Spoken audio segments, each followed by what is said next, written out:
you're on the front lines, you're seeing it happen. And so just tell us what it's like when you're in the hospital this week as compared to in the past.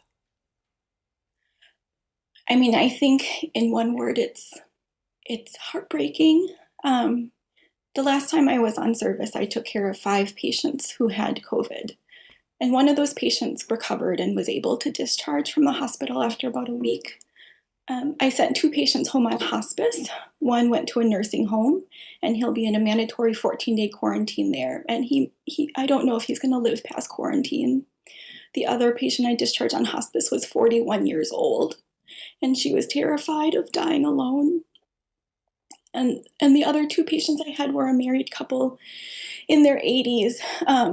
And I admitted the wife the day before I admitted her husband to the hospital. And that was the first time they'd been separated in 62 years. We were able to put them in a room together, just so they could be together, which, typically these patients with COVID are isolated in the hospital, and they're alone. They don't have visitors, and they're scared. And the chances that a couple in their 80s are both going to go home after being admitted are low, because the chances that they'll survive are not good. And the wife got sicker and sicker, and she died in the hospital, and her husband had to watch her die. And so he had to see that fear and that grief. And I don't think you can describe how that feels to us as their caretakers to have to see that kind of suffering from patients. And that was me in one day at the hospital. This is all of my colleagues are experiencing this at every hospital across Minnesota. And I think it's just really hard to comprehend that weight. Oh my gosh, Dr. G, we're so sorry. And obviously we all can see how the toll it's taking on you. And I think it's the feeling of that people are dying alone that's so heartbreaking. And I know that when you talk to people who are coming in and you ask them where they got it or how they got it, or if they know how they got it, what are they telling you?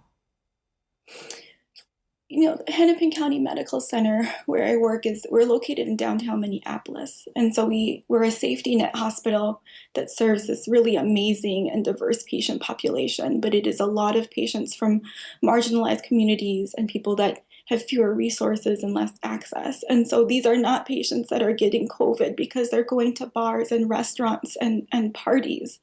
These are people that are trying to stay safe, but they're getting exposed because they're interacting with somebody that has COVID. And so we're seeing a lot of essential workers that can't stay at home.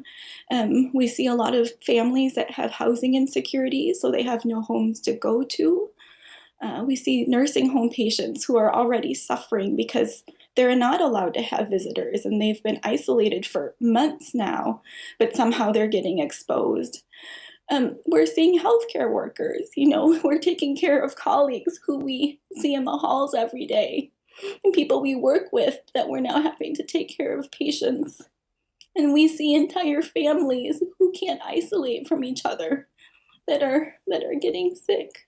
I took care of a woman who, after over a month in the ICU was recovering from COVID. And that should be a win.